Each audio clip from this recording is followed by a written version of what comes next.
Excellency Deputy Minister of Education of Republic of Turkey, Dr. Nazif Yilmaz, His Excellency Deputy Minister of Culture and Tourism, Mr. Ahmet Misbah Demircan, distinguished members of the protocol, precious representatives of NGOs, dear members of the press, esteemed guests, dear teachers, fellow students, I welcome you all to the 3rd International Model Organization of Islamic Cooperation High School Summit.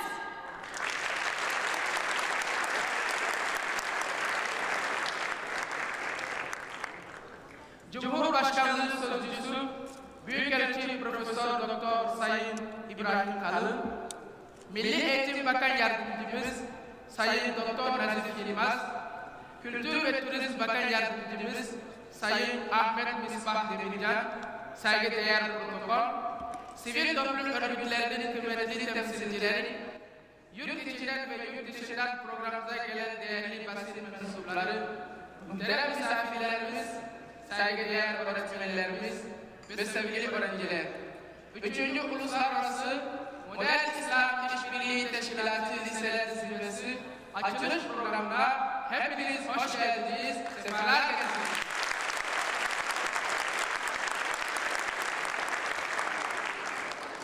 We organized the first summit under the theme of preserving the international status and Islamic character of Al-Quds Sharif in 2018, and the second under the theme of reviving the past and building the future under the history of Islamic science in 2019, with the participation of 224 high school students each summit from 56 member countries and from different high schools of Turkey. This year, we are organizing the 3rd International Model OIC High School Summit under the theme of establishing global peace for a fairer world, with the participation of 224 delegates from 56 member countries and from more than 40 high schools of Turkey. İslam İşbirliği Teşkilatı'na üye 56 ülkeden ve ülkemiz okullarından 400 delegenin katılımıyla birincisini 2018 yılında Kudüs-i Şerif'in İslami kimliğinin ve uluslararası statüsünün korunması, ikincisini 2019 yılında İslam bilim tarihi ışığında geçmişin ihyası, geleceğin inşası temalarıyla gerçekleştirmiştik. Bu senede 3. Uluslararası Model İslam İşbirliği Teşkilatı Liseler Zirvesi'ni üye 56 ülkeden ve ülkemizin 40'tan fazla okulundan gelen 224 delegenin katılımıyla daha adil bir dünya için küresel barışın tesisi temasıyla gerçekleştireceğiz. We start our program with the most beautiful of the words. To recite some verses from Quran, we invite our friend Burak Adaş from Beyoğlu Anatolian İmam Hatip High School to the stage. Programımıza sözlerin en güzeli olan Allah'ın kelamı ile başlıyoruz. Kur'an-ı Kerim tilaveti yapmak üzere Beyoğlu Anadolu İmam Hatip Lisesi öğrencisi Burak Adaş'ı huzurlarınıza davet ediyoruz.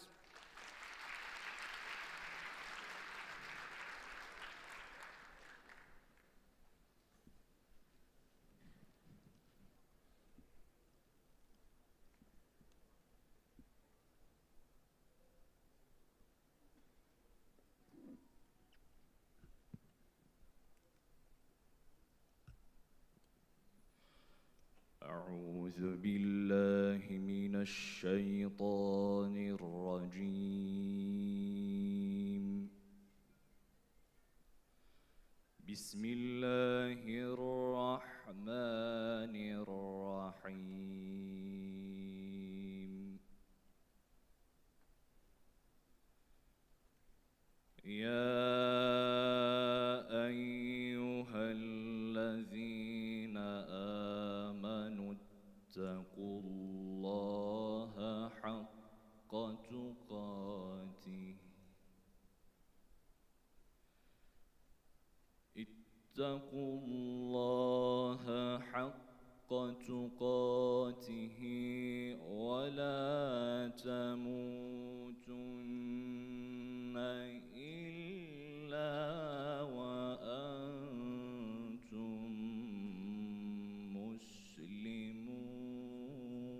مسلمون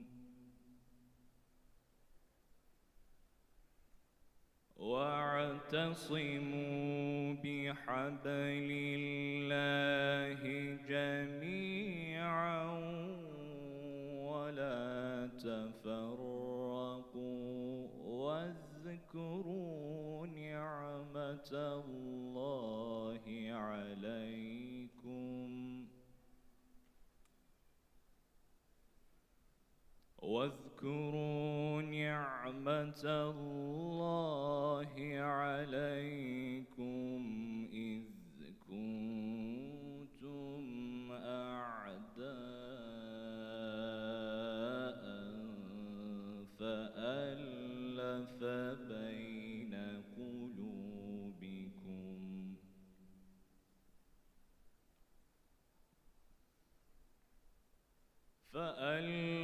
بين قلوبكم فأصبحتم بنعمته إخوانا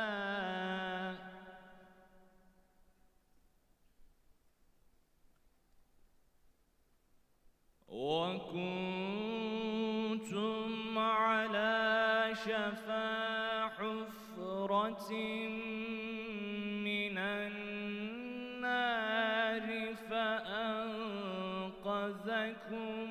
منها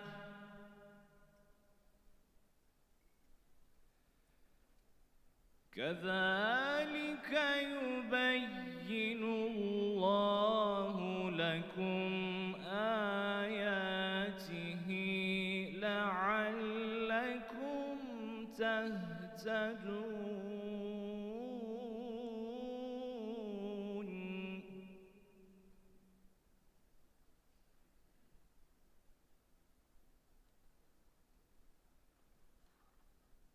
ولتكن منكم أمة يدعون إلى الخير ويأمرون بالمعروف وينهون عن المنكر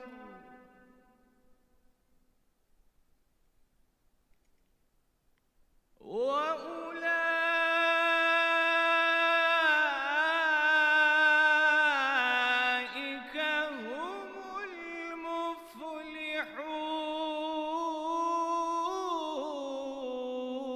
المفلحون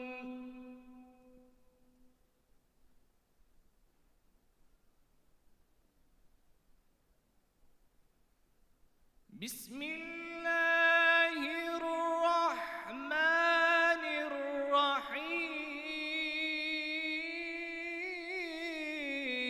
الرحيم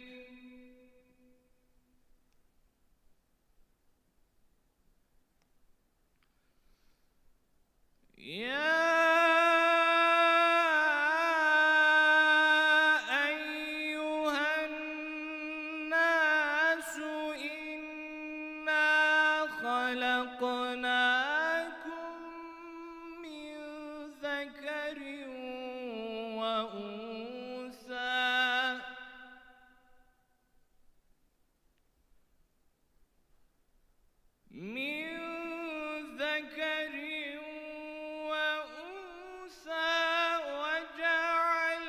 وجعلناكم شعوبا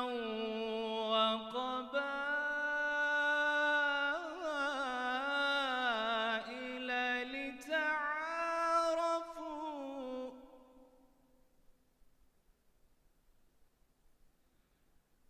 إن أكرمكم عند الله أتقاكم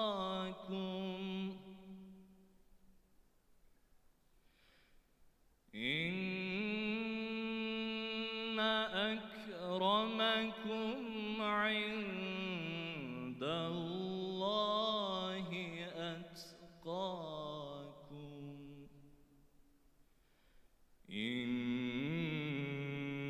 الله عليم خبير صدق الله العظيم سبحان ربك رب العزة عما يصفون وسلام على المرسلين والحمد لله رب العالمين الفاتحة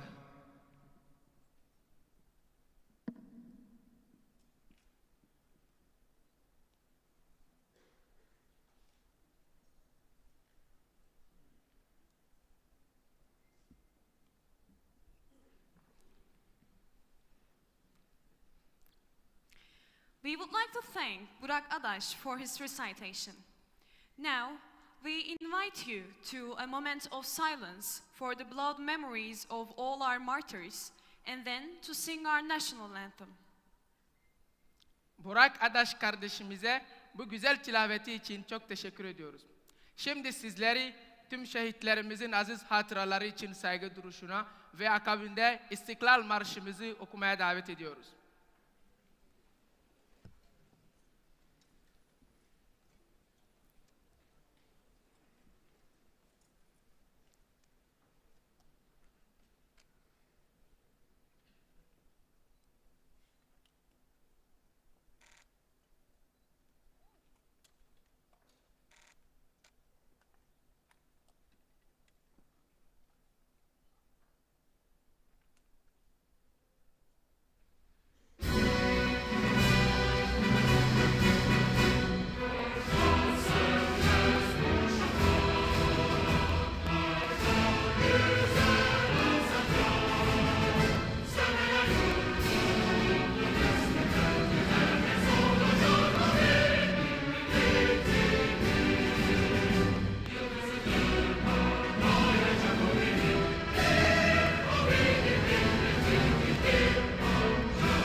Esteemed guests, we invite you to watch our video introducing what happened in the previous International Model OIC High School Summits. Kıymetli misafirlerimiz, sizleri geçtiğimiz senelerde gerçekleştirdiğimiz Uluslararası Model İslam İşbirliği Teşkilatı Liseler Zirvesi'nin tanıtım filmini izlemeye davet ediyoruz.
Now, we would like to invite the president of Beyoğlu Anatolian İmam Hatip High School Model OIC Club, Mr. Burak Ömer Demir, to the stage to make his speech. Değerli misafirlerimiz, Beyoğlu Anadolu İmam Hatip Lisesi Model İslam İşbirliği Teşkilatı Kulübümüzün Başkanı Sayın Burak Ömer Demir'i konuşmasını yapmak üzere kürsüye davet ediyoruz.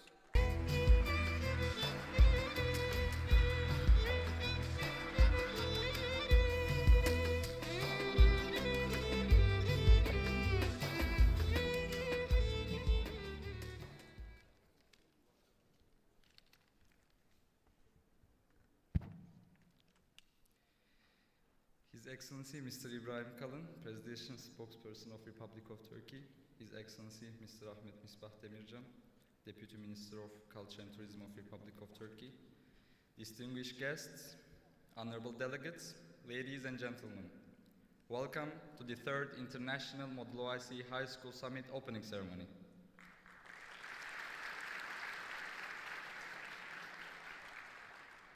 It's our utmost pleasure to welcome you in your brother country, Turkey, in the great city of Istanbul.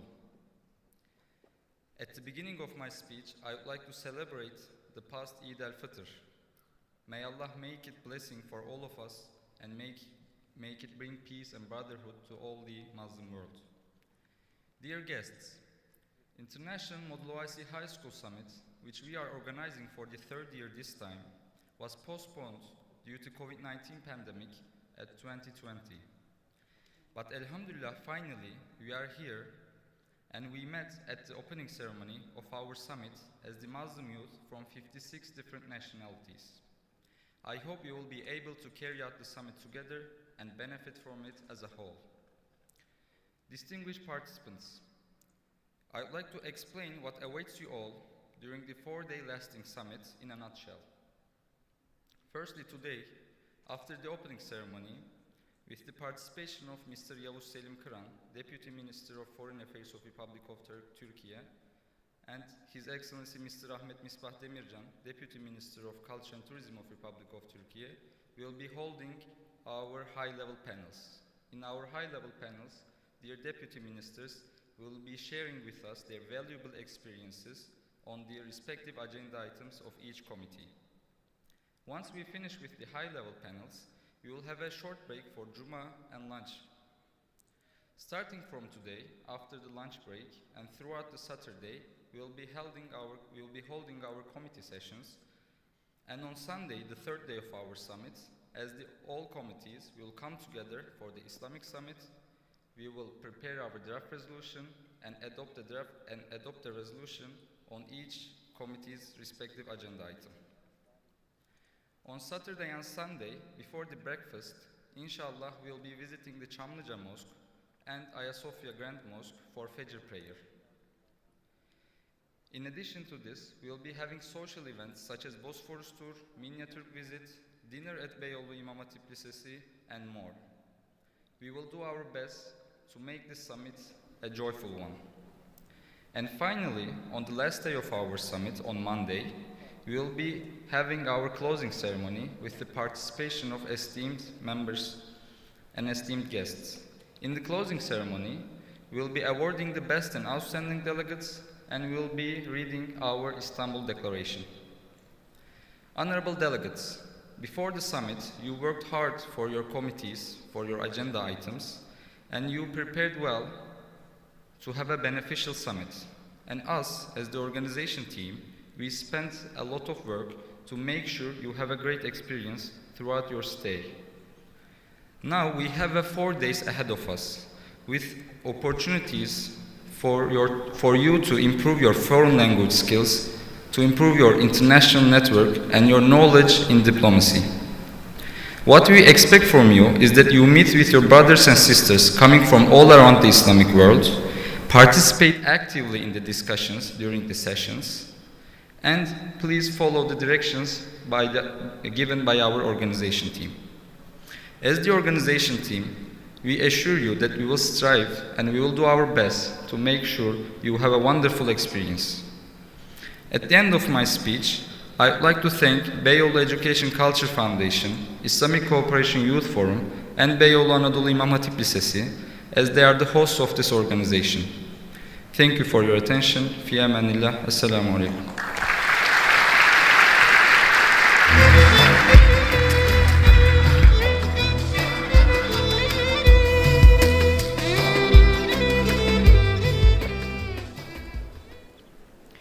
We would like to thank Mr. Burak Ömer Demir for his valuable speech. Esteemed guests, we now kindly ask Chairman of Beyoğlu Education and Culture Foundation, the host of the Model OIC High School program since 2018, within the protocol signed with the ICYF, and one of the current representatives of Vakıf Civilization, Mr. Şaban Kurt, to make his speech. Sayın Burak Ömer Demir'e konuşmalarından ötürü çok teşekkür ediyoruz. Kıymetli misafirlerimiz, İslam İşbirliği Gençlik Forumu ile yapılan protokol çerçevesinde 2018 yılından bu yana Model İslam İşbirliği Teşkilatı Liseler Zirvesi'nin ev sahibi ve vakıf medeniyetimizin günümüz temsilcilerinden Beyoğlu Eğitim ve Kültür Vakfı'nın başkanı Sayın Şaban Kurt Beyefendi'yi konuşmasını yapmak üzere kürsüye davet ediyoruz.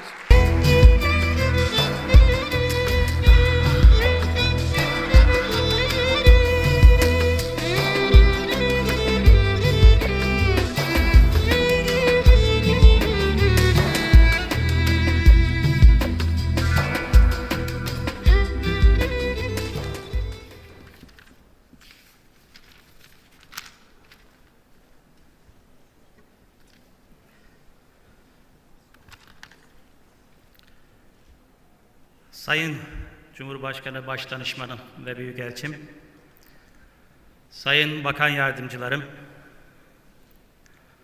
İstanbul İl Milli Eğitim Müdürümüz, değerli katılımcılar, dünyanın ve ülkemizin dört bir tarafından programımıza teşrif eden çok değerli katılımcılar, bu yıl üçüncüsünü düzenlediğimiz Uluslararası Model İslam İşbirliği Teşkilatı Gençlik Zirvesi'ne hoş geldiniz.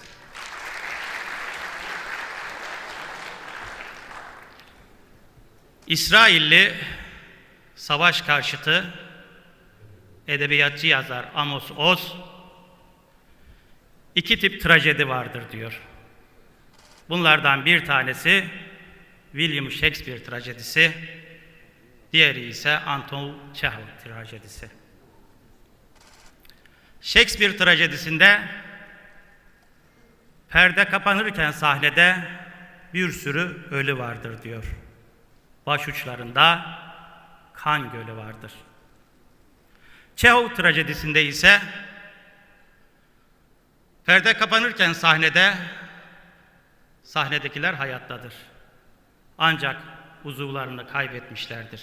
Yani hayatta kalabilmek için bir sürü ödünler vermişlerdir.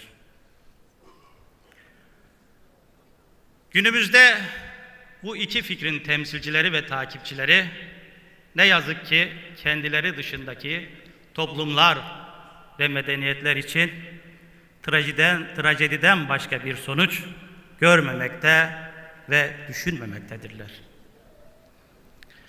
Binlerce kilometre uzaklığa götürdükleri özgürlük ateşi kendilerinin dışındaki tüm insanlığı, tüm insanları yakmakta ve kavurmaktadır. Her ne hikmetse götürdükleri bu özgürlük, akıttıkları kan onlarca yıl kurumamaktadır. Dünyada bu düşünceler, bu faaliyetler sürerken sizlerle bizler, yani büyük bir medeniyetin temsilcisi olan bizler oturduk. Daha adil bir dünya için küresel barışın tesisini hep beraber konuşmaya başladık. Kendileri dışındaki başka medeniyetler için, toplumlar için hayat hakkı tanımayanlar, ne yazık ki bizim medeniyetimiz hakkında söz söyleme hakkını kendilerinde görürken, biz öteki medeniyet değil, kendisi olan bir medeniyetin temsilcileriyiz. Kıymetli hazırın, Beyoğlu Eğitim ve Kültür Vakfımız, toplumumuzun ve ülkemizin problemlerinin çözülmesi yollarında faaliyetler yürütmek üzere kurulmuş ve model alınabilecek eğitim faaliyetlerine katkı sunmaktadır. İşte bugün burada icra etmeye başladığımız ve 3 gün sürecek olacak bu projemiz, Beyoğlu Eğitim Kültür Vakfımız, Beyoğlu Anadolu İmam Hatip Lisemiz ve İslam İşbirliği Gençlik Forumu arasında imzalamış olduğumuz 2018 yılındaki bir protokol neticesindedir. Birincisinde malumunuz gözümüzün nuru Kudüs-i Şerif'i ele aldık. İkincisinde geçmişi ihya ederken geleceğin inşasını konuştuk. Bugün ise burada hep beraber birlikte inşallah daha adil bir dünya için küresel barışın tesisini konuşacağız. Belki de Cumhurbaşkanımız Recep Tayyip Erdoğan'ın dünya 5'ten büyüktür ifadesini yeniden farklı yönleriyle ele alacağız. Unutmayalım ki savaşları zeka ile yapabilirsiniz. Ama barışı akılla yapmak zorundasınız. İşte bugünkü yanı başımızdaki süren savaşta Türkiye'nin nasıl bir akıl ortaya koyduğunu hep beraber görmekteyiz. Değerli katılımcılar, bu programları icra ederken, yaparken, uygularken bizlerle yol yürüyen destekçilerimiz, katılımcılarımız var. Onlara da teşekkür etmeden konuşmamı sonlandırmak istemiyorum. Bu programlarda, bu projelerde bize destek veren Milli Eğitim Bakanlığımıza, Gençlik ve Spor Bakanlığımıza, Kültür ve Turizm Bakanlığımıza, Maliye Bakanlığımıza, İlim Yayma Cemiyetimize, Türk Hava Yolları'na hasreten en kalbi duygularımla teşekkür etmek istiyorum. Ve aslında bu programın sahibi, zerresinden küresine, kuvvesinden fiiline her aşamasını tabir caizse kaniviçe gibi ilmek işleyen Beyoğlu Anadolu İmam Hatip Lisesi'nin öğrencilerini tebrik etmek istiyorum.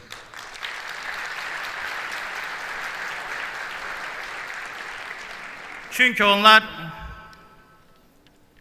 yaklaşık 5 yıldır bu programla, bu projelerle ilgileniyorlar ve her şeyi yerli yerine koymuş oluyorlar. Biz bunlara müşahede ediyoruz. Gerçekten Beyoğlu Anadolu İmam Hatip Lisesi'nin öğrencileriyle biz vakıf olarak ne kadar gurur duysak azdır diye düşünüyoruz. Ben bir kez daha konuşmamın sonunda dünyanın dört bir yanından ve ülkemizin her tarafından bu programa teşrif eden siz katılımcılara hoş geldiniz diyorum. Saygılarımı sunuyorum. Bu yapmış olduğumuz programın ülkemize, İslam alemine ve tüm dünyaya hayırlar getirmesini temenni ederek saygılarımı sunuyorum efendim.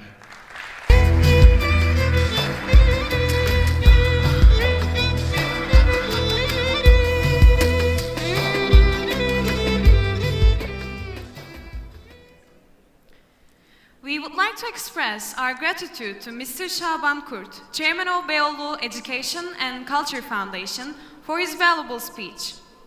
Now, we would like you to watch the video of the Organization of Islamic Cooperation Youth Forum.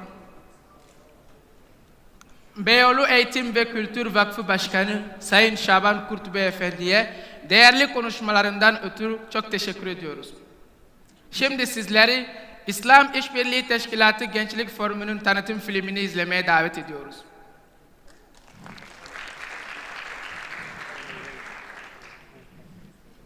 The year 2020 exposed vulnerabilities and dysfunctionalities of the international system and exhibited this reality to every citizen of the world, regardless of their age, race, and social class, making us once again question the current state. The COVID-19 pandemic has flattened the political and economic hierarchies of the last century or so. The East, West, South, North, rich, poor, democratic, and liberal divisions have turned out to be highly questionable. 2020 brought many challenges, but it made one thing very clear, that no institution or individual alone can address the economic, environmental, social, and technological challenges of our complex, interdependent world. It will lead to a question whether it will break us or we will be together strong. There is no doubt that we will overcome this. However, we need to do better this time. We can't just go back to the status quo that we had before and call it a new normal. It was simply not sustainable and inclusive. And who would have thought that in this enlightened millennium, more than 1 billion people would be living on less than $1.25 a day, 70% of them women, that every 4 or 5 seconds a child would die because of poverty and preventable illnesses. The world we want to build must be a resilient one. We have to redefine our social contract. We need to act now, act deliberately. This is the moment we can proactively reshape the system that everyone can benefit from. In doing so, the youth are the key. We do need a role for youth, and we do need a different world. Youth are in the front line in building new world, in bringing change, bringing about change. The youth are agents of change. However, the youth needs to be empowered, have a role in decision making, and put at the heart of solutions urgently, as next crises are already waiting for us around the corner. We are lacking fresh ideas. Maybe it is time for us to have young people on the board so that they can come up with fresh ideas. These people should be involved in the governance also, in the decision making. And any bridge which will be built, if it's built by the young people, perhaps will be the bridge of the future. Providing platforms for the youth in every possible area, ISOIF has been working tirelessly to better serve and respond effectively to the needs and challenges of young people, and continues to equip the youth with the necessary tools and skills to reach their full potential. Take part in policy and decision making, and mobilizing them to be the main driving force for social progress and a resilient future. In these tough times of pandemic and post-pandemic, it's crucial for us and for all to get youth together and mobilize efforts towards much more effective and sustained solutions and actions. The time to rebuild and make a vital choice is past due. The youth should not feel trapped in an obsolete system. We need a new inclusive mechanism with youth-centered approaches, spearheaded by governments, civil organizations, policymakers, decision-makers, and all stakeholders. We are connected to each other like never before, and we already contribute to the resilience of our communities, proposing innovative solutions, driving progress and inspiring change. With political commitment and resources, we, the youth, can make the world a better place for all.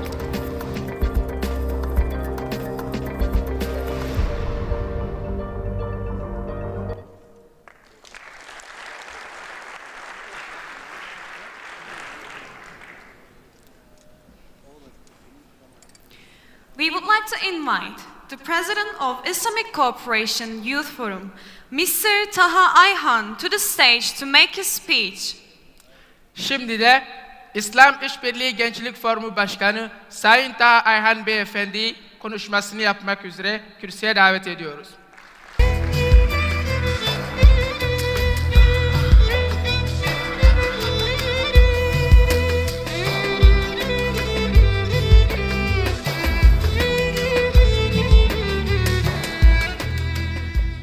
Bismillahirrahmanirrahim.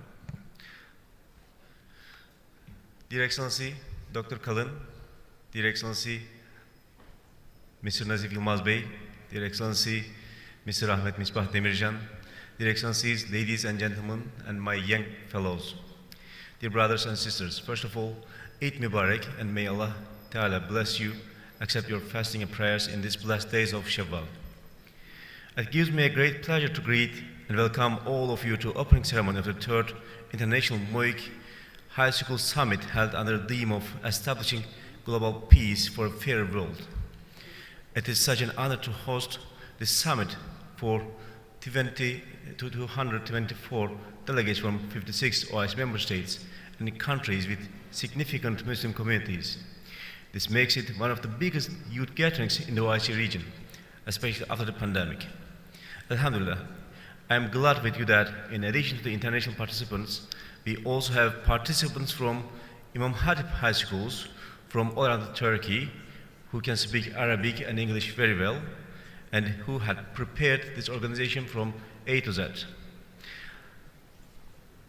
And also I want to express my deepest thanks to the organization committees from all participants. Model OIC is one of our exclusive platforms originally designed for youth in the OIC region and sat in the form of the meetings of the Organization of Islamic Cooperation. It's one of the ICYF main core programs for youth to be the beating heart of our communities, societies, and nations.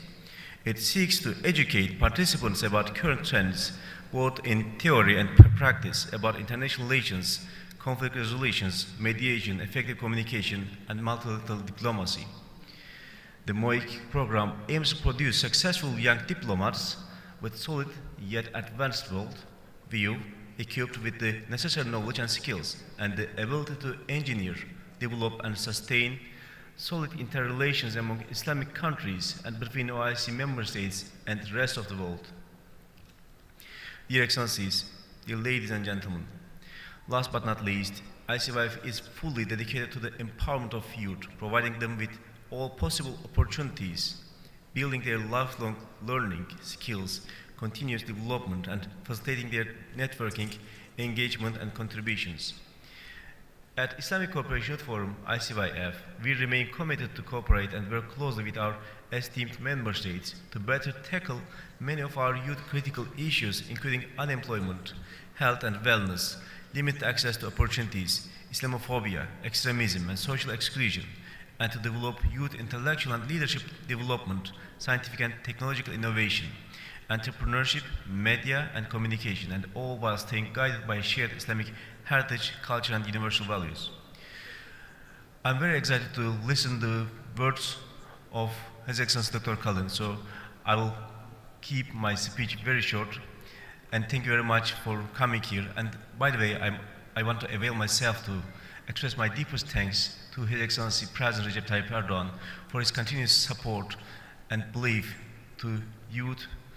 And also I want to express my deepest thanks to the government of Turkey for her support to ICYF. Thank you very much for coming here.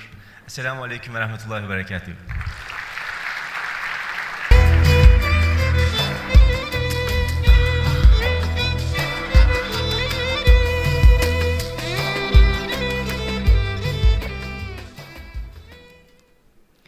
We would like to thank Mr. Taha Ayhan for his valuable speech. This summit mainly aims to increase the awareness and sensitivity of the participating students to the problems of the world and Islamic geography, to offer solutions within the framework of the policies of the country they represent, to meet with diplomacy, and to increase their foreign language skills. We invite Dr. Nazif Yılmaz, Deputy Minister of National Education, who also used to be the director of religious education between the years 2014 and 2022, who worked hard to increase the quality and quantity of imam hatips in Turkey, to the stage to deliver his speech. Sayın Taha Ayhan Beyefendi'ye değerli konuşmalarından ötürü çok teşekkür ediyoruz.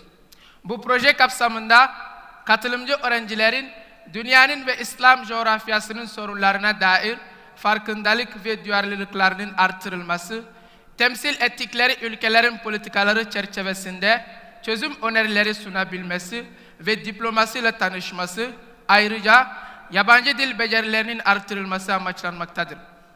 2014-2022 yılları arasında Din Öğretimi Genel Müdürlüğü vazifesini yürüten, Türkiye'de imam hatiplerin nitelik ve niceliklerinin artırılması hususunda yoğun mesai harcayan, şimdi ise Milli Eğitim Bakan Yardımcılığı vazifesini sürdüren Sayın Doktor Nazif Yılmaz'ı konuşmasını yapmak üzere kürsüye davet ediyoruz.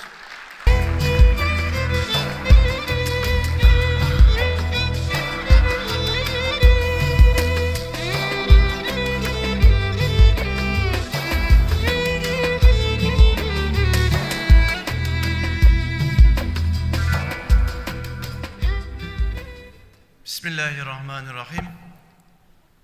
Türkiye Cumhuriyeti Cumhurbaşkanlığı Başdanışmanı, saygıdeğer Büyükelçim, değerli hocam, Sayın Bakanım, Beyoğlu Eğitim Kültür Vakfı'nın değerli başkanı, İslam İşbirliği Teşkilatı'nın Gençlik Platformu Başkanı, değerli arkadaşım, Türkiye'mizin farklı illerinden ve dünyamızın 40'tan fazla ülkesinden bu programa iştirak eden değerli temsilcilerimiz, bu güzel mecliste sizlerle birlikte tekrar bulunduğumuz için Rabbimize hamd ediyorum. Geleceğin diplomasi faaliyetlerini yürütecek aziz gençlerimizi burada görmekten dolayı bahtiyarlığımı ifade etmek istiyorum. Sayın Büyükelçim, sizin de şahit olduğunuz bu organizasyon, arkadaşlarımızın ifade ettiği gibi 2018 yılından itibaren Beyoğlu Eğitim Kültür Vakfı'nın desteğinde Türkiye'mizde hazırlık sınıfında Arapça öğretimi, ortaokul düzeyinde de İngilizce yabancı dil öğretimi ile gerçekten örnek projeleri imza atan İmam Hatip Okulumuzun öncülüğünde gerçekleştirilmekte. Kudüs başta olmak üzere İslam dünyasının temel meselelerini gençlerimiz kendi yaş gruplarındaki arkadaşlarıyla kendi ülkelerinin de bakışını yansıtacak şekilde insanlığa çözüm odaklı çalışmalar içerisinde bulunmaktalar. Özellikle bugün barışa daha çok ihtiyacımız olduğu bir dönemde barışı merkeze alarak silmin, selamın, emniyetin, huzurun ve barışın bu platformlarda konuşulması gerçekten sizlerin de takdir edeceği gibi gelecek adına bizi çok ümitlendirmektedir. Ben onun için kendisi de bir İmam Hatipli olan ve dünya 5'ten büyüktür diyerek dünyada barışın liderliğini yürüten değerli Cumhurbaşkanımızın vizyonunun takipçisi olan bu gençlerimizi huzurunuzda kutlamak istiyorum. Değerli katılımcılar, aziz gençler, Türkiye'mizde İmam Hatip okulları yaklaşık 110 yıllık bir mazisiyle çınar olarak büyümeye devam ediyor. Özellikle kitabın ayetleriyle kainatın ayetlerinin aynı çatı altında okutulduğu bu okullarımızda tefrik olmaksızın tevhidi bir anlayışta eğitim faaliyetleri yürütülmekte. Tabii ki bakanlığımıza bağlı bütün okullarımızda çocuklarımızın Milli Eğitim Temel Kanunu'nda ifade edildiği gibi 5 temel kavram üzerinden milli, manevi, ahlaki, insani ve kültürel değerlerin çocuklarımıza kazandırılması temel amacımız olarak devam etmektedir. Şu bir gerçektir ki İmam Hatip okulları kurulduğu günden itibaren bu değerlerin yaşatılmasında öncü bir role sahiptir. Hayrettin Karaman hocamızın ifadesiyle İmam Hatip okulları medeniyetimizin ihyasında ve inşasında öncü rol olmaya devam etmektedir.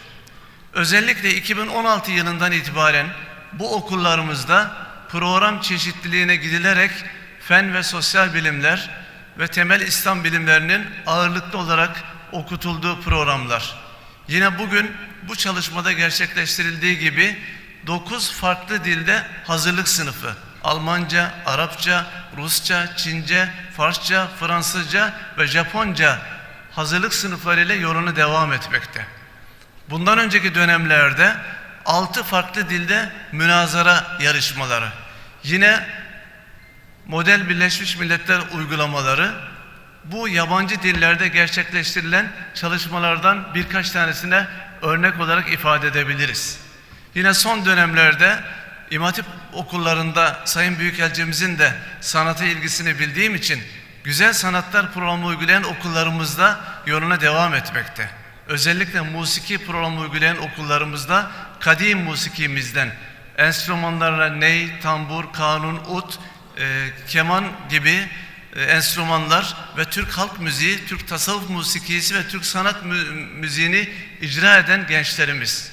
Yine Ebru, Tesip, Hüsnü At gibi klasik ve kadim sanatlarımızı ihya eden gençlerimiz güzel sanatlar programıyla devam etmekte ki bunlara sağ olsun Kültür Bakanlığımıza değerli mevkidaşım Ahmet Bisa hocamız da bilirler. Katkılarını her zaman görmekteyiz ve şimdiden tekrar teşekkür ediyorum. Ayrıca hafız öğrencilerin eğitim gördüğü İmam Hatip okulları, spor programı uygulayan İmam Hatip liseleri, son 2 yıldır açmış olduğumuz fen ve teknoloji programı uygulayan İmam Hatip liseleri ve örgün eğitimle birlikte hafızlık modeliyle okulla beraber hafızlık sistemini Diyanet İşleri Başkanlığımızla beraber yürüten okul programlarıyla bugün İmam Hatip okulları 100 yıllık bir çınar olarak gelecek vizyonuyla daha güçlü bir şekilde yoluna devam etmekte. Ancak bir okul programımız daha var ki onu özellikle sona bıraktım. Uluslararası Anadolu İmam Hatip Liseleri.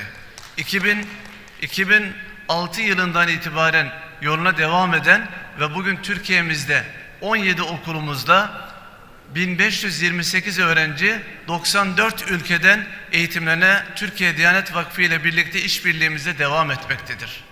Bugün de burada uluslararası İmam Hatip liselerimizden öğrencilerimizi görmekteyiz. Yine az önce saydığım hazırlık sınıflarından öğrencilerimizi Türkiye'den yine 40'tan fazla okulumuzdan burada katıldığını görmekteyiz. Gerçekten bu platform, bu birliktelik dünyaya öncü olacak, lider olacak, barışın sesinin daha güçlü olduğunu ifade edecek bir platform. Ben özellikle bu çalışmaya teşriflerinden dolayı Milli Eğitim Bakanlığı adına Sayın Büyükelçimize, değerli hocamıza ve değerli mevkidaşımıza teşekkür ediyorum huzurlarınızda. Yine aynı şekilde dünyanın farklı ülkelerinden daha önceki dönemde elektronik ortamda gerçekleştirilen bu toplantılara şimdi yüz yüze katılan ve bütün bu çalışmalara büyük bir katkı veren Beyoğlu Eğitim Kültür Vakfı'na, özellikle de daha önceki çalışmalara iştirak edip hep yanımızda olan ama bugün aramızdan ayrıldığı için ve dar bekaya irtihali vesilesiyle bulunamayan merhum Ahmet Gür amcamızı da hayırla yad etmek istiyorum. Dolayısıyla Beyoğlu Eğitim Kültür Vakfı'nın kurulmasında, Beyoğlu Anadolu İmam Hatip Lisesi'nin bugünkü geldiği noktada bu vizyonu gerçekleştirmesinde değerli okul müdürümüze, onun mesai arkadaşlarına, İstanbul il yöneticilerimize, huzurlarınıza tekrar teşekkür ediyorum. Başarılı bir çalışmanın ve bu platformda barışın sesinin gelecekte bizim adımıza, çocuklarımız adına, nesillerimiz adına daha güçlü bir şekilde duyurulması için burada gerçekleştirilmesini Rabbimizden temenni ediyorum. Allah'a emanet olunuz.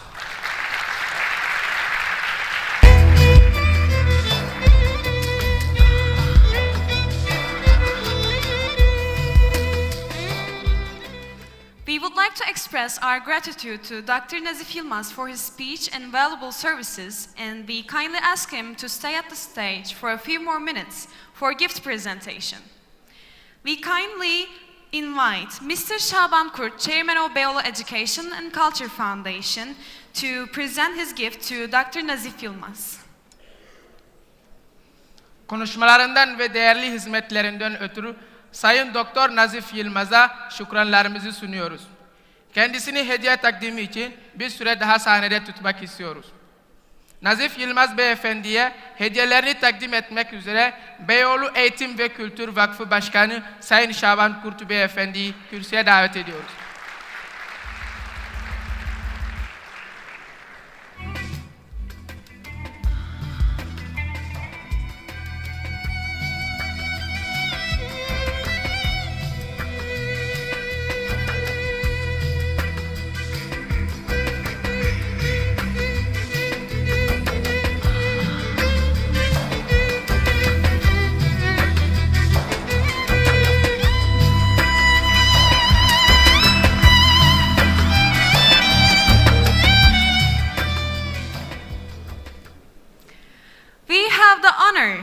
To welcome His Excellency Professor Dr. Ibrahim Kalın, the Presidential Spokesperson of Republic of Turkey, to deliver their speech on establishing global peace for a fairer world.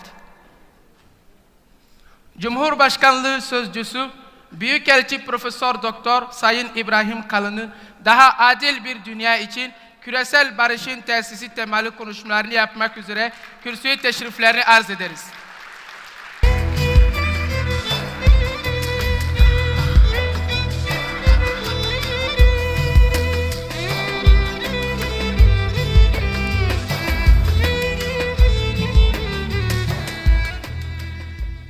Bismillahirrahmanirrahim. First of all, let me begin by thanking those who organized this wonderful event by bringing our young friends from all over the Muslim world. It's really an honor to meet you all right in the aftermath of Eid, and I would like to take this opportunity to wish you and all Eid Mubarak.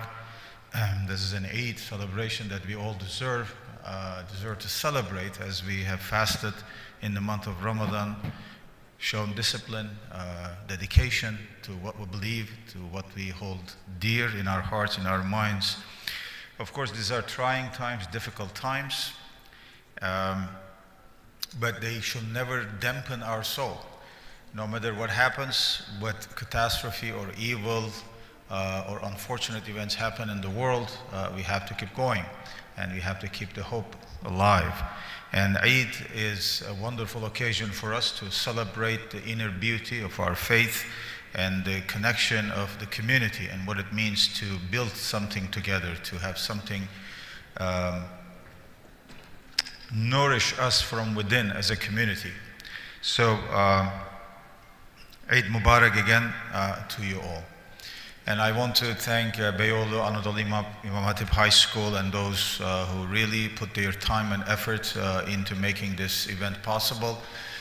What is really happening here is really, really important, because you are building the future right now. Future is not something that will happen in the future. Future is already here, and you are already making it. I always say, when people tell me that the youth is our future, and I said, no.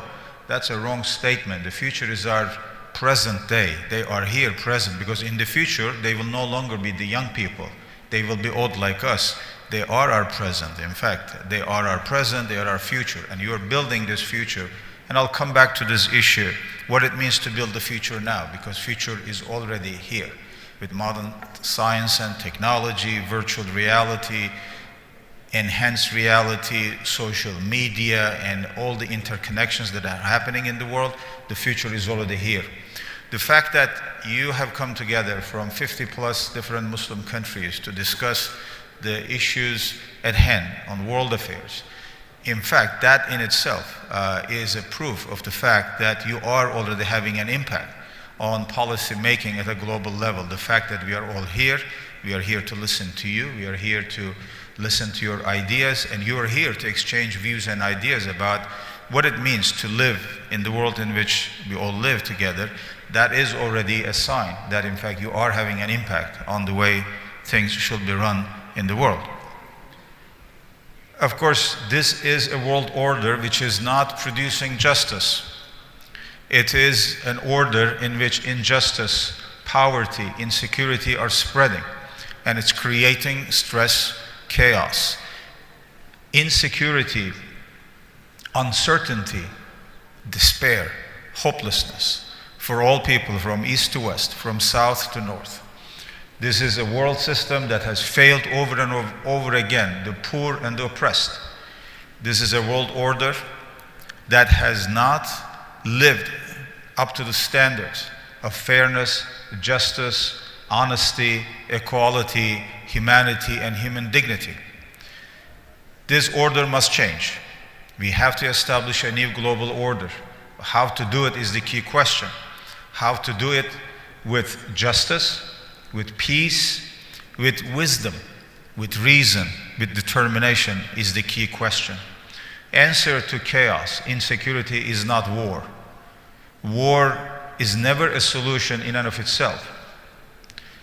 We have a lot of wars in the world, the most recent one, of course, being the one to our north, and that is also a sign of the sickness of the current world order. The order that emerged after the end of the Cold War never produced justice, equality, prosperity, and fairness for all. As a result, now we are faced with another war. What the result will be is anybody's guess. But we know for sure that there will be human losses, there will be suffering. Cities are being destroyed, people are dying, hope is being lost. But it is exactly against these calamities that we have to stand up. As people who believe in humanity, in justice, in fairness. Voltaire, the famous 18th century French writer, critic, satirist, was once asked about the Holy Roman Empire. He said, what did he think about that? And he famously said that it was neither holy nor Roman nor empire. The current global political order, or the so-called new global order that emerged after the end of the Cold War, has never been actually new, nor global, nor order. It was never new because it was a repetition of what went before. That is, oppressing of the poor, the weak, the disadvantaged by those powerful. It was never global because it remained a Eurocentric world order from the very beginning to this day. And it's one of the things that we have to take up and challenge at the highest level. That is how to overcome Eurocentrism that has penetrated into our thinking about culture, society, politics, even aesthetics, economy, societies, history. When you look at world history as it is taught to us, in fact, Eurocentric perspective is so powerful that non-European white people are not even in that history. Africans are not there, Muslims are not there, Chinese, Indians, Latin Americans, and others are not part of that history. They are only on the margins of that history. For some reason, we have been made to think that history of culture and civilization, science and logic, philosophy and art, all began in ancient Greece, that is in Europe.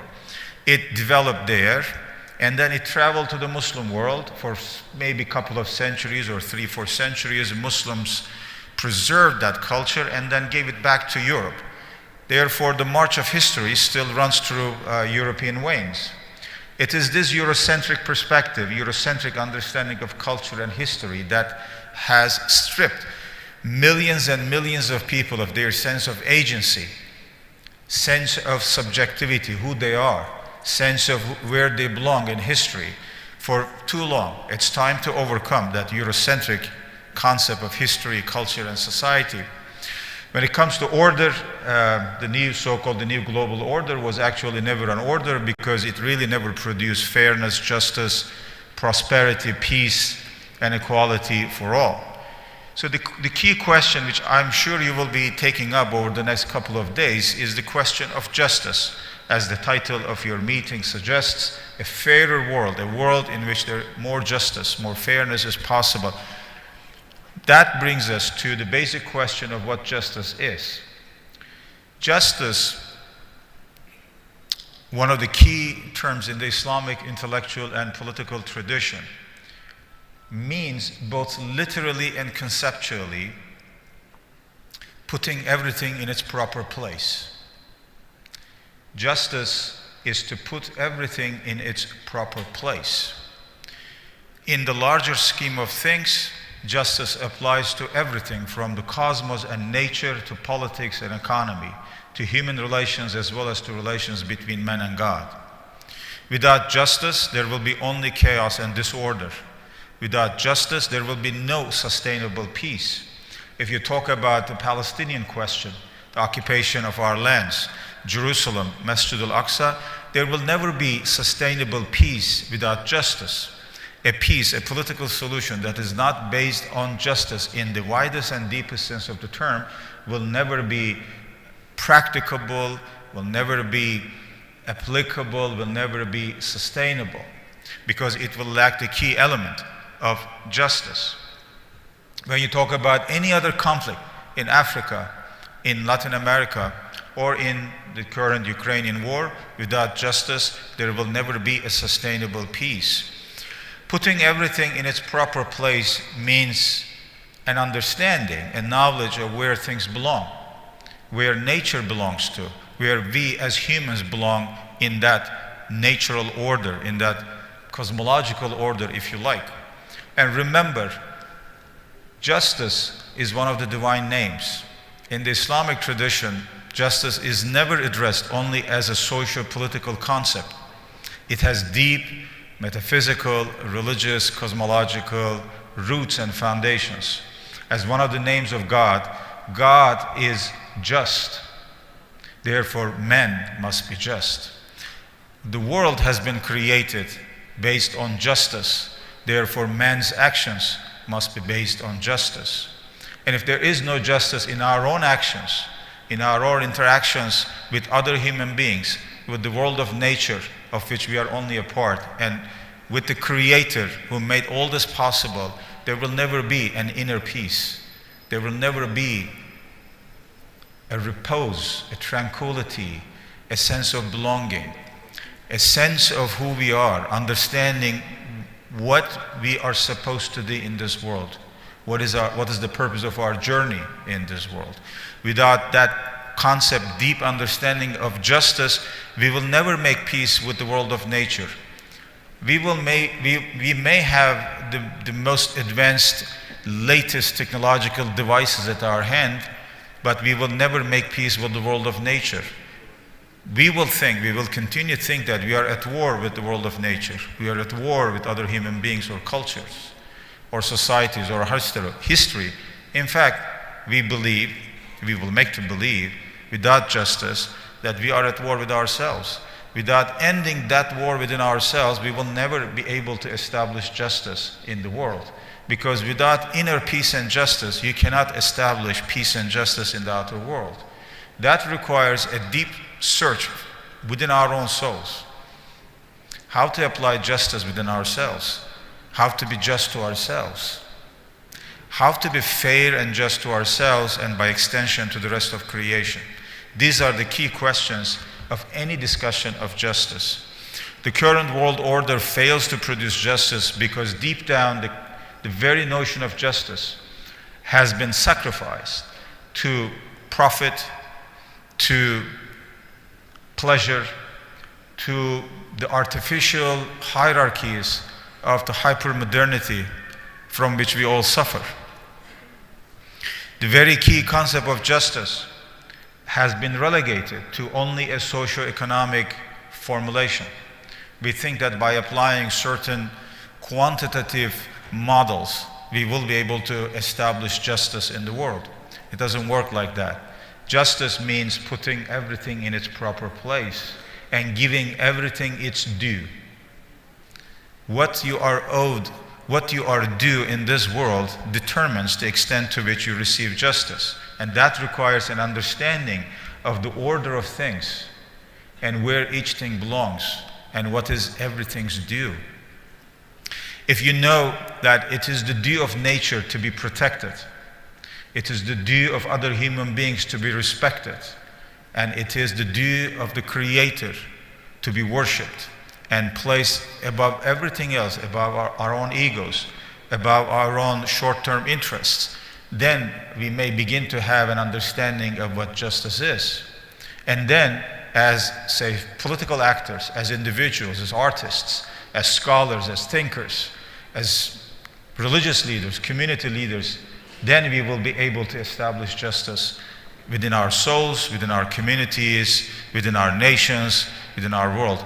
Once we have this understanding of justice, then we will be able to reclaim the universal language of humanity, going beyond the narrow language of nation, tribe, nation state, interest groups, corporations, this or that club.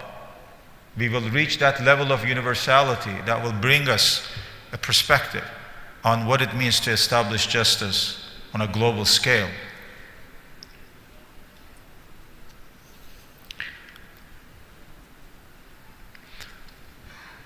One of the key Islamic terms that needs further analysis,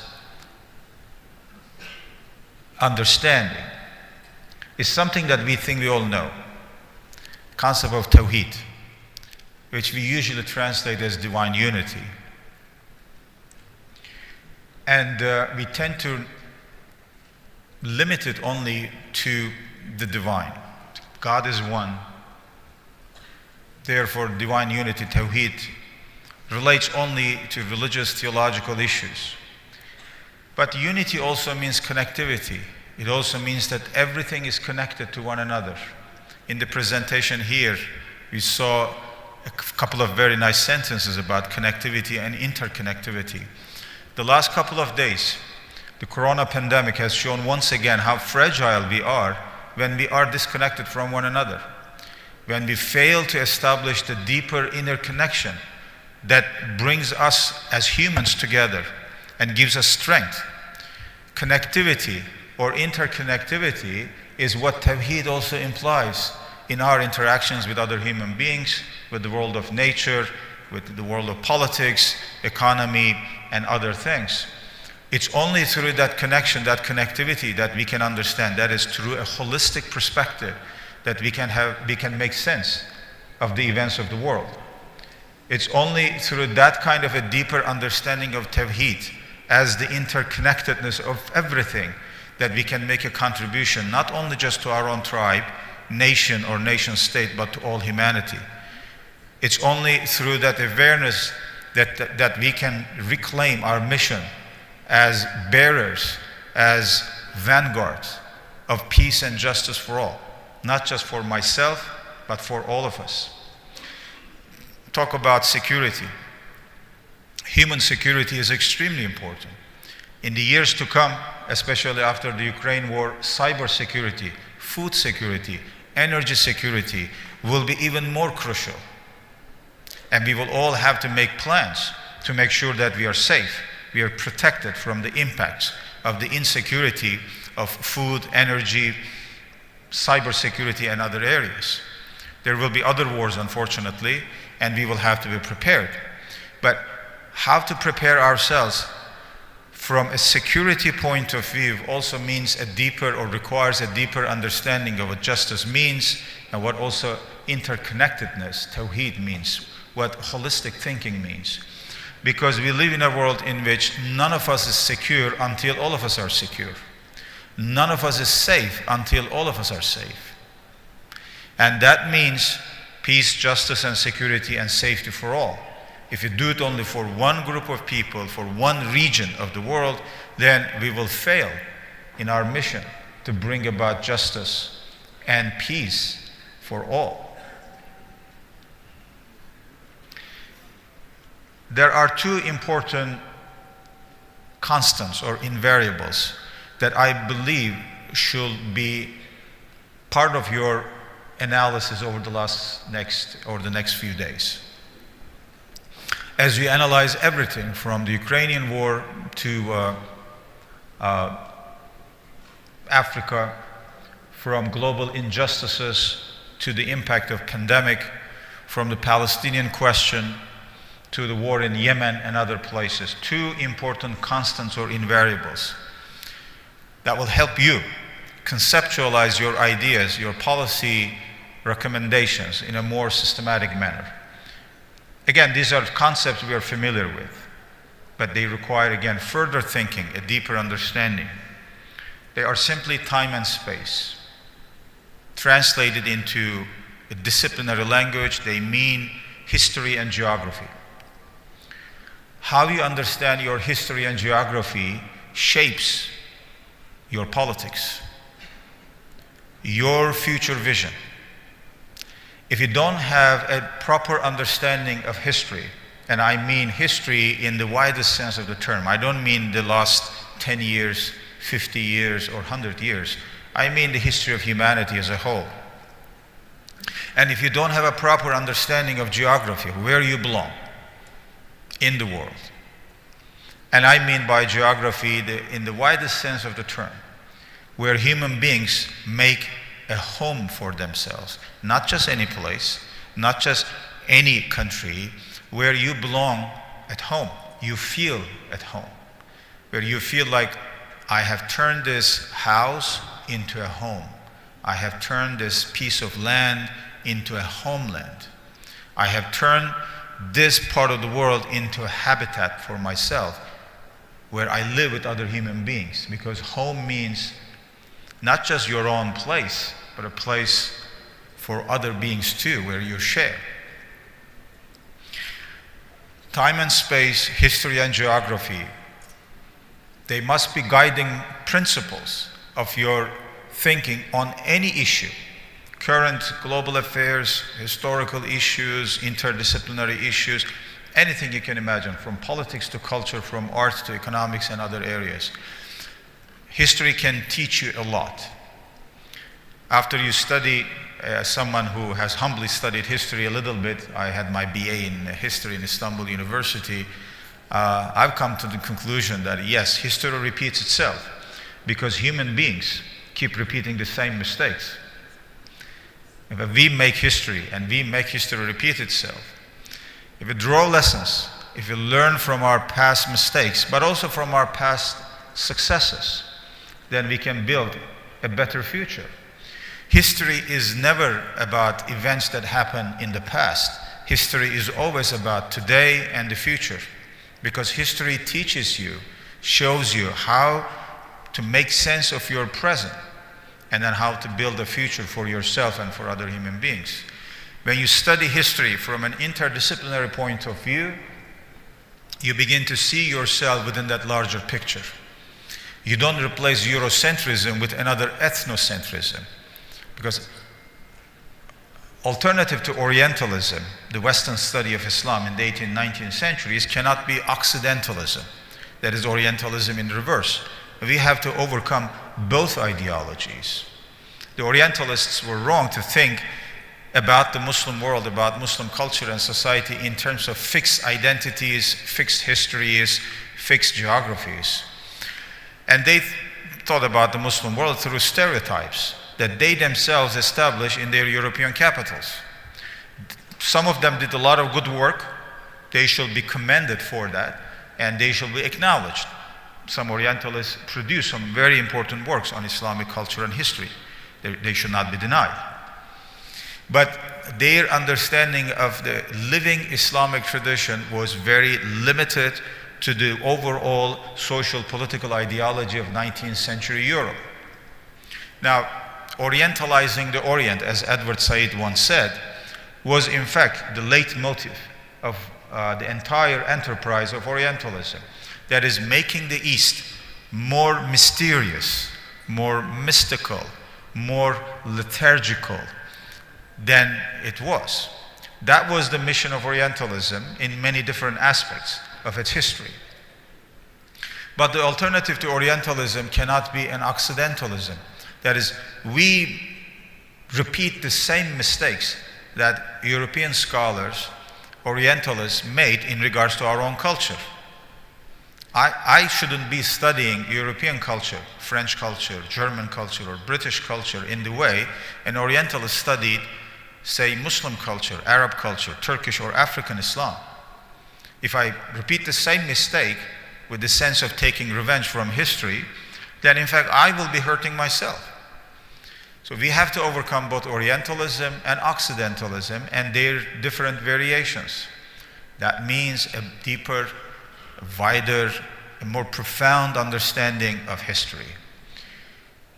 When it comes to geography, where you belong in this world, in this vast globe, and the awareness of it is key to any proper understanding of your sense of where to go in politics, in culture, in arts, in other areas. Heidegger once said, there is no great cultural movement in history without being rooted somewhere in the world. Where you belong, where you feel you are rooted in the world determines your sense of geography. It doesn't matter whether you're from Turkey or Africa or Somalia or Vietnam or Malaysia or Iraq. It doesn't matter. What matters is your sense, your perception of where you feel like you are grounded, you are rooted in this world. When you dig up just a little bit, you realize that every culture where human beings have flourished has something to offer to you. Something beautiful, something deep, something profound. Therefore, we reject all artificial hierarchies of geography. So and so part of the world is richer in terms of culture and history than others. No, we reject that kind of Eurocentric, Orientalist hierarchies. There are different ways of expressing human ability, human awareness, human dignity, human creativity. You cannot relegate it to only, say, painting, and say painting is the only yardstick, measure of real art. Therefore, you start looking for, say, painting in different parts of the world, and you go to Africa, you practically see no painting, and you say, oh, this is a backward culture because they don't have any paintings or sculpture. No, Africans will look at your painting and say, how simplistic this is. Because if you keep repeating, copying nature, what is the originality? Africans were surrounded with so much beauty. In fact, they are still surrounded by so much natural beauty. They didn't have to even think about copying nature. They became part of it. They expressed their creativity through sound, through dance, through music, sacred music. I don't mean just disco music. I mean sacred music. They expressed their creativity by building these beautiful monuments, which were not meant to be lasting for centuries, almost as a sign of the passing of the world, but keeping the spirit alive.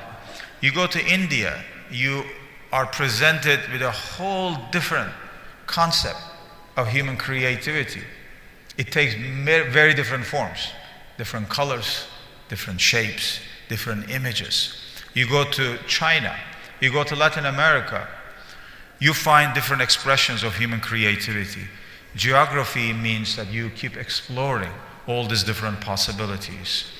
Every nation that has been rooted in a certain geography has added something to that geography. It's our job to dig it up, to understand the layers of that experience, of understanding, of human contribution to space and time, to history and geography. Now, coming to the present day's problems, if you want to analyze the Ukrainian war, the Palestinian question, the war in Yemen, or the general problems in the Muslim world, say, for example, poverty or economic inequality, literacy, racism, discrimination, Islamophobia, any of these issues, you cannot analyze or understand any of these issues in a proper way without digging up a little bit into history and geography, into time and space. And when you do that, you realize Islamophobia is not a new thing. You realize that what led to the war in Ukraine or in Yemen has very little to do with what appears to be the apparent causes. The deeper question is a question of justice, power disequilibrium that was never established after the end of the Cold War, the sense of insecurity that certain nations and countries feel, and you know that these wars will never come to an end until and unless these issues are addressed. And that requires a deeper thinking. That requires a more profound understanding, going beyond newspaper headlines, going beyond the so-called breaking news, going beyond the fashions of the social media, going beyond the TTs in Twitter. It means that you have to think about these issues in a deeper way. Use these instruments. Use them to their best. Use social media, internet, in the best possible way. But do not let yourself be used by them. Do not let yourself become their slaves. Use them as proper instruments. Do not become their instruments. When you look at where we are going as humanity now in the 21st century, in year 2022, and make a projection over the next 10 years, 20 years, 30 years, you will see that technology will continue to take over our lives. Virtual reality, artificial intelligence, metaverse, enhanced reality, augmented reality, all these things will become part and parcel of our lives as they are now, but they will become even more intrusive. They will penetrate into every single corner of our lives. What to do? We cannot run away from it. We cannot close our eyes and pretend that the sun doesn't exist. We cannot simply accept everything that comes at our door either. If we do the first, we close ourselves up to everything that is out there, then actually we condemn ourselves to what? Falsification. We begin to die from within. We cannot accept everything that comes to our door either, then we lose our identity.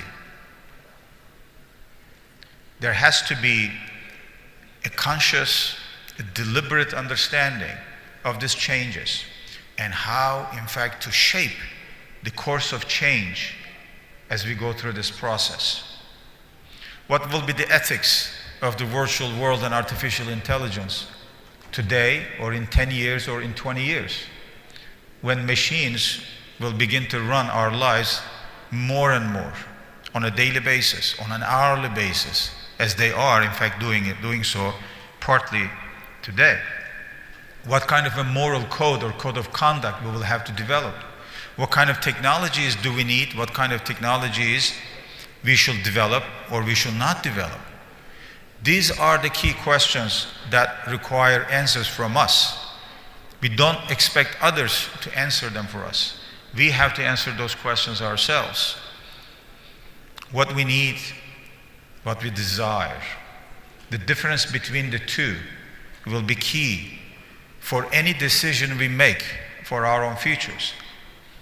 We are usually, and in a false way, presented with the idea that our needs are infinite, when in fact only our desires are infinite. Our needs are finite. What we need to make a decent human life based on wisdom, justice, virtue is not infinite. But our desires could be infinite, because you cannot satisfy them. Every desire that is satisfied invites another desire. And in this desire-driven culture, shaped by the likes in the social media, the desire to be liked by others, desire to be loved by others, without that inner love within yourself, is driving the entire humanity crazy. In fact, it's driving the whole humanity more hopeless, more loveless within. What we need is to understand what our needs are and separate them clearly from our desires. Attend to our needs and curb our desires. That should be the golden mean. That should be the way to deal with the infinite possibilities, what seems to be infinite possibilities that modern world science and technology presents to us. Yes, there are so many different options. How to make a conscious, deliberate decision, what to exclude, what to include in your lives as people, as individuals, as self-conscious agents. These are the key questions that will shape our own individual lives, our individual journeys, as well as the future of our humanity in the years to come. And we have something to say. We have to have something to say about all this. A new world is emerging already. It's very chaotic.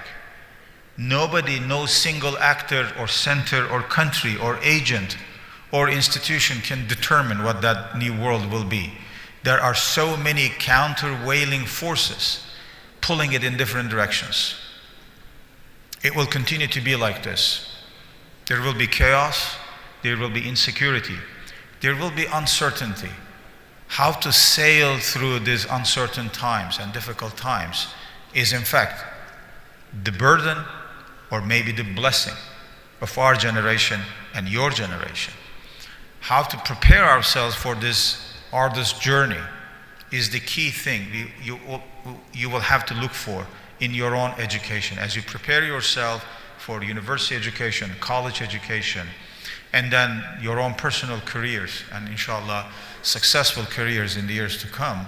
And as you take over your responsibilities in your own lives, in your own countries, in your own institutions, and elsewhere, you will have to understand that what you bring to this world is going to shape the way this world is run. It's not something that is separate from you, from your own choices. Every single choice that you make today, tomorrow, a week from today, a year from today, 10 years from today, is going to shape the world and its future. Therefore, your discussions, your analysis, your policy recommendations are extremely important, critical for your own intellectual development, but also for your sense of agency, how you see the world of events and how you want to shape them. Because in 10 years, 20 years, you will see time has passed very quickly, and now you are in a position of power and responsibility to make choices and decisions for yourself and for other people. How you do it, how you equip yourself now, how you educate yourself with everything that is available to you, from culture and history, from art to other areas. This is how you prepare yourself. This is how you will make a contribution to our present and to our future. And I wish you all success in your deliberations over the next few days. And I will be asking my colleagues to give me a report about what you have come up with, your policy recommendations. As someone in the world of policy, I want to listen to them. I want to get your ideas. I want to see what solutions you come up with. And I hope to benefit from them. And I'm sure there will be some very creative ideas that will help me personally and that will help us understand the world better and make this place, this world, a better place for all of us. Thank you.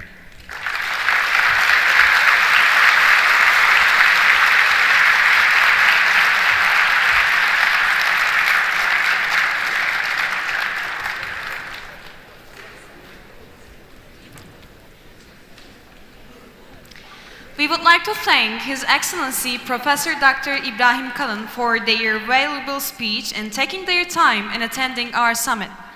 We kindly ask him to stay at the stage for a few more minutes for gift presentation. And we would like to invite Mr. Taha Ayhan, President of ICYF, to present Ibrahim Kalın his gift. Yoğun programları arasında bizleri kırmayarak programımızı teşrif eden Profesör Doktor Sayın İbrahim Kalın'a konuşmaları için çok teşekkür ediyoruz. Kendisini hediye takdimi için bir süre daha sahnede tutmak istiyoruz. İbrahim Kalın Beyefendi'ye hediyelerini takdim etmek üzere İslam İşbirliği Gençlik Forumu Başkanı Sayın Taha Ayhan'ı sahneye davet ediyoruz.